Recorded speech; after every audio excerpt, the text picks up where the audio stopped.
Parotta மைதாவில் போடையில் Sunday மட்டும்தான் போடுவீங்களாண்ணா? Chicken குழம்பு இருக்கிறப்ப மட்டும்தான் போட முடியுமா? ஏன் மற்ற குழம்பு இருக்கிறப்போ போட முடியாதா? கேள்வி கேட்கும் சகோதர சகோதரிகளை தெளிவாக பார்த்துக்குங்க. உங்களுக்காக இடைப்பட்ட நாளில் பரோட்டா பயன்படுத்தியில் எப்படி பயன்படுத்தலாம், சிக்கன் குழம்பு இல்லாமல் வெஜ்ஜு குழம்பு வீட்டில் வைக்கல எப்படி பயன்படுத்தலாம்னு பார்க்க போகிறோம். ஸோ இப்போ வந்து நம்ம எடுத்துருக்கிறது வழக்கம் போல தான். மைதாவில் எந்த மாற்றமும் இல்லை. என்ன மைதாங்க? பேக்கரி மைதா, லூஸில் இருக்கும். ஓகேங்களா? இப்போ அது கூட நீங்கள் பயந்துக்கிட்டு இருக்கிற அதே வெள்ளைக்கோழி முட்டை தான், ஒரு முட்டை. சரிங்களா? பேக்கரி மைதா ப்ளஸ் சிங்கிள் எக்கு. இப்போது வழக்கம் போல் நம்ம என்ன பண்ணணும், இந்த முட்டையை நல்லா இது கூட உதிரியாக முதல்ல பிணைஞ்சு விட்டுக்கணும். கொஞ்சம் டைம் எடுக்கும், பொறுமையாக பார்க்கணும். புதிதாக யாராவது பார்க்குறீங்கன்னா தெளிவாக சொல்லிடுறேன், இது உணவு தயாரிப்பு உங்களுக்கு கற்றுக் கொடுக்கறதுக்கான காணொலிகளில் சேனலில் நம்ம இன்றைக்கி தயாரிச்சிட்டு இருக்கிற உணவுகள், அதிலும் ஃபாஸ்ட் ஃபுட்டுகளாக இருக்கக்கூடிய உணவுகளை எப்படி பக்குவமாக நம்ம குரு வைத்திய உணவே மருந்தாக பவுன் ஃபுட்ஸுடைய பாரம்பரிய முறையில் மாற்றிக்கிறோம் அப்படிங்கிறத உங்களுக்கு காட்டுறதுக்கான காணொலி. வேணும்னா உங்கள் சுய விருப்பத்தின் பேரில் பின்பற்றி பலன் பெற்றுக் கொள்ளுங்கள். உள்ளே போகிறதுக்கு முன்னாடி தெளிவாக சொல்லிடுறோம், இது மைதாவை ப்ரொமோட் பண்ணுறதுக்கான காணொலி இல்லை. மைதாவில் சமைச்சா இப்படி ட்ரை பண்ணி பாருங்கள் அப்படிங்கிறதுக்கான காணொலி. ஓகே, அந்த கெட்டியாக இருக்குது இல்லைங்களா, சின்ன கட்டியாக இருக்கிறது உதிரியாக மாறணும். அது வரைக்கும் வேறு எதுவும் பண்ண வேண்டாம். இப்போது இந்த மைதாவை நம்ம வாங்கிட்டு வந்து லூஸில் வாங்கிட்டு வந்திருந்தாலுமே சலிச்சிருக்கிறோம். சலிச்சு நம்ம வழக்கம் போல் ஒரு டெஸ்ட் பண்ணுவோம். என்ன டெஸ்ட் அப்படின்னா, அதில் ஏதாவது புழுக்கூடுகள், பூச்சிக்கூடுகள்னு சொல்லுவாங்க இல்லைங்களா, அது கட்டப்பட்டிருக்குதா, சரிங்களா, இல்லை வேறு வண்டுன்னு சொல்லுவாங்க, கருப்பு கலரில் வண்டு வரும். ஸோ அந்த மாதிரி வண்டு ஏதாவது வந்திருக்குதா அப்படிங்கிறத நம்ம டெஸ்ட் பண்ணுவோம். ஸோ அது இருந்தால் அதுக்கு தகுந்த மாதிரியும், அது இல்லைன்னா அதுக்கு தகுந்த மாதிரியும் நம்ம இந்த பிணையிறத ட்ரை பண்ணிக்கணும். குடும்ப உறவுகள் அதை மனசில் வச்சுக்க. புதியவர்கள் நீங்கள் முதல்ல ஃப்ரீயாக இருக்கிறத பாருங்கள், இந்த மாதிரி செய்கிறத. அது இருந்தால் இல்லைன்னா எப்படிங்கிறத அப்புறமா நீங்கள் தெரிஞ்சுக்கலாம்.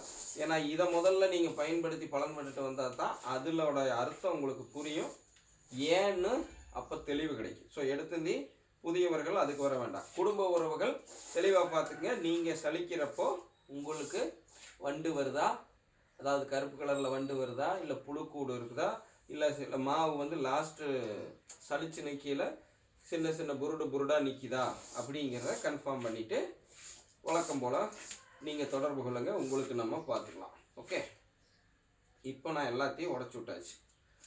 ஸோ இப்போ அடுத்த கட்டத்துக்கு இப்போ இங்கே பாருங்கள், ஒரு டம்ளரில் தண்ணி ஊற்றுங்க.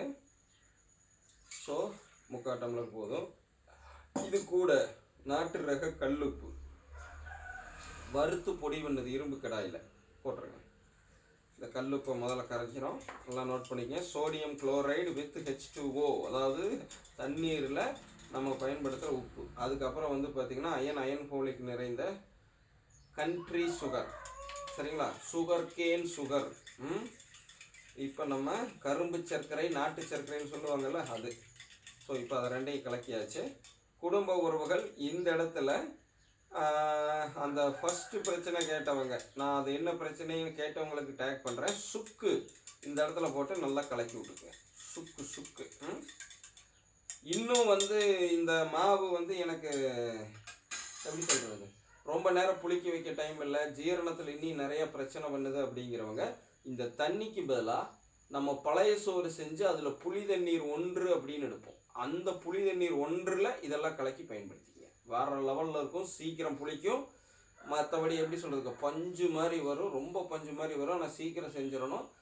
ஜீரணத்துக்கும் வந்து பார்த்திங்கன்னா ரொம்ப நல்லாயிருக்கும். இந்த மைதானால் மலச்சிக்கல் வருது அப்படிங்கிறவங்களுக்கெல்லாம். ஸோ இப்போ நம்ம இது எவ்வளோ ஊற்றிக்கலாம். ஸோ 1/4 டம்ளர் குறைஞ்சது தேவைப்படும்.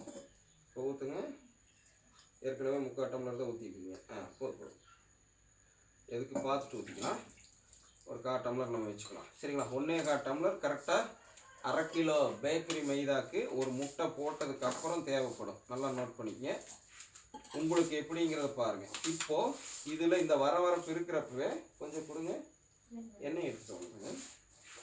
மரச்செக்கு நல்லெண்ணெயை இந்த டயத்துக்குள்ளே என்ன பண்ணணுங்க, மரச்செக்கு நல்லெண்ணெயை நீங்கள் இதில் போட்டு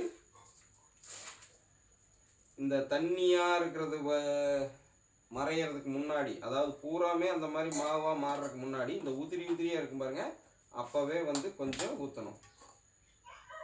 இங்கே பாருங்க, கொஞ்சம் ஊற்றி அந்த உதிரி உதிரியாக இருக்கிறதுல எல்லாம் இருக்கிற மாதிரி, நிறைய வேண்டியதில்லை, கொஞ்சம் வேணும். ஏன்னா அந்த புளிக்கிற ப்ராசஸுக்கு ரொம்ப முக்கியம். நம்ம சொல்கிற மாதிரி பஞ்சு மாதிரி வரணும், மொறுன்னு வரணும், எந்த ஒரு ஆர்டிஃபிஷியல் இன்க்ரீடியன்ஸும் போடாமல், அப்படின்னா நம்மளுக்கு கட்டாயம் இது வேணும். ஸோ இதுவே போதுமானது, தண்ணீர் சரியாக இருக்கும் என்று எதிர்பார்க்கப்படுகிறது. எஸ், மீதி ஊற்ற வேண்டியதில்லை, அவ்வளோதான் மக்களை.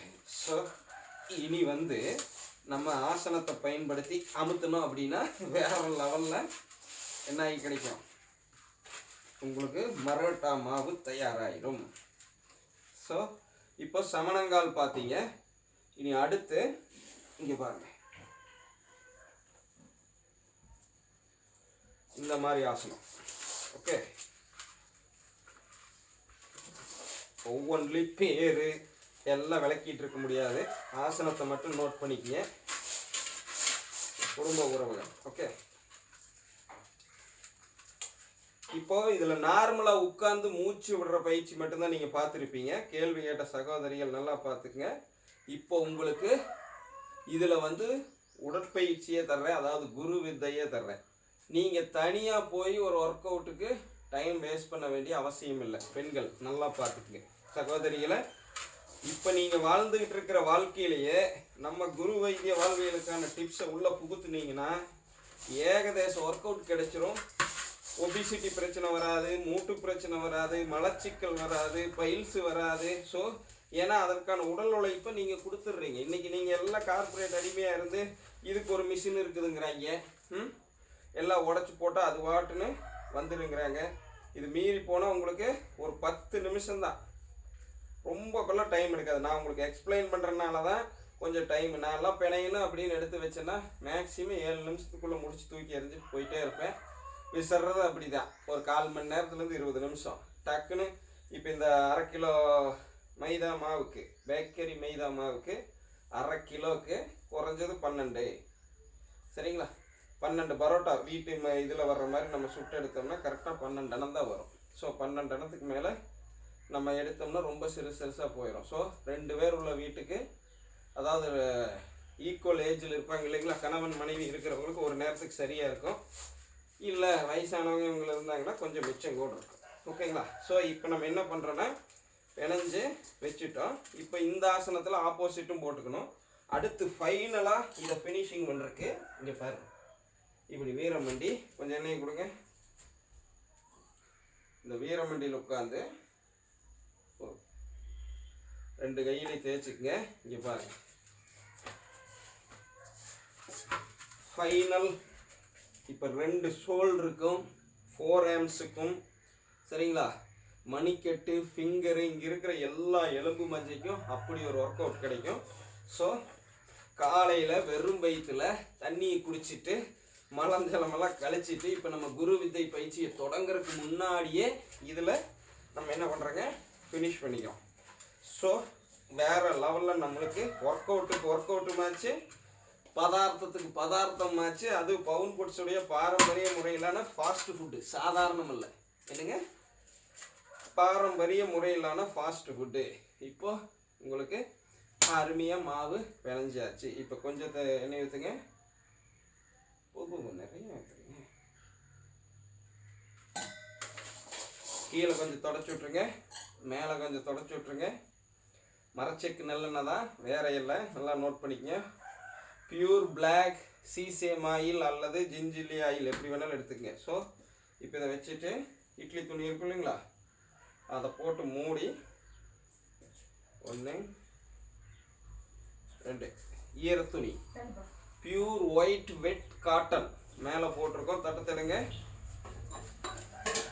இப்போ பார்த்தீங்கன்னா இதை மூடி வச்சு நம்ம என்ன பண்ணுறோன்னா, இதோ இங்கே மூடி வைக்கிறதுக்கு முன்னாடி டிப்ஸு, இந்த 2 சைடு காதை பிச்சு எடுத்துட்டோம். ஸோ இங்கே 2 ஹோல் இருக்குது, இங்கே 2 ஹோல் இருக்குது, அதாவது இங்கே 2 ஓட்டை, இங்கே 2 ஓட்டை இருக்குது. ஸோ இந்த வடச்சட்டிக்கான காது இருக்கு இல்லைங்களா, அந்த 2 காதையும் பிச்சுட்டோம். இப்போ 3 நாளும் இந்த 2 மொத்தம் இந்த பக்கம் 2 இந்த பக்கம் 2 4 இதில் ஏர் சர்க்குலேட் ஆகிட்டு தான் இருக்கும். ஸோ புளிக்கிறதுக்கு போதுமான அளவு காற்று, ரொம்ப டைட்டும் வேண்டாம், போதுமான அளவு காற்று உள்ளே போய் வந்துடும். ஸோ கரெக்டாக மணி நம்மளதில் 7, ஒரு 20 நிமிஷம் 7:20 விட்டுட்டு நம்ம பண்ணலாம். ஆனால் நம்ம வந்து இனிமேல் தான் ஒர்க் அவுட்டே தொடங்க போகிறோம். ஸோ 1 மணி நேரம் ஒர்க் அவுட் ஆயிரும். நம்ம 8-8:30 கூட பண்ணலாம். மினிமம் நான் சொன்னது அரை மணி நேரம், மேக்ஸிமம் 2 மணி நேரம் 2.5 மணி நேரம் விட்டு எடுத்தீங்க அப்படின்னா வேறு லெவலில் விசறதுக்கும் இருக்கும். பரோட்டா அப்படியே எப்படி சொல்கிறதுங்க, நம்ம கரண்ட் அடுப்பில் தான் நம்ம உங்களுக்கு சுட்டு காட்ட போகிறோம். அப்படியே பொல்லி வரும். எப்படிங்க, நம்ம தேய்ச்சி வச்சதுக்கப்புறம் பார்த்திங்கன்னா அது உப்பி வரும். பொல்லி உப்பி எப்படி வேணாலும் எடுத்துங்க, உப்பி வரும். பிச்சா சாஃப்டாக இருக்கும். முறுமுறுன்னு வரும். சோடா உப்பெல்லாம் எதுவுமே சேர்த்தாமல். இப்போ நம்ம சேர்த்து இருக்கிறது வெறும் சோடியம் குளோரைடு, கரும்பு சர்க்கரை, அயன் ஃபோலிக்கோடு இருக்கிறது. நல்லா நோட் பண்ணிக்கங்க. ஏன்னா சுத்தமாக கெமிக்கல் இல்லாமல் தயாரிக்கிற பக்கம் இருந்து வாங்கிட்டு வந்தது. பிரச்சனை கேட்ட சகோதரிகளை ஃபைனலாகவும் உங்களுக்கு சொல்லிடுறேன். இந்த வீடியோ டேக் பண்ணியில் நீங்கள் பார்த்துக்குவீங்க. சுக்கு அது கூட போட்டு கலக்கிங்க. கட்டாயம் மரச்செக்கு நல்லெண்ணெய் தான் சேர்த்தணும். மற்றபடி குடும்ப உறவுகள் சலிக்கிறப்போ உங்களுடைய மாவில் என்ன பார்த்தீங்க, அது எப்படி இருந்ததுங்கிறத ஃபோட்டோ கூட எடுத்து அனுப்புங்க. அடுத்து சுடுற பதிவில் சந்திக்கிறேன். நான் உங்கள் குரு, உங்கள் பவுனம்மாவுடன். நன்றி, வணக்கம் மக்களை.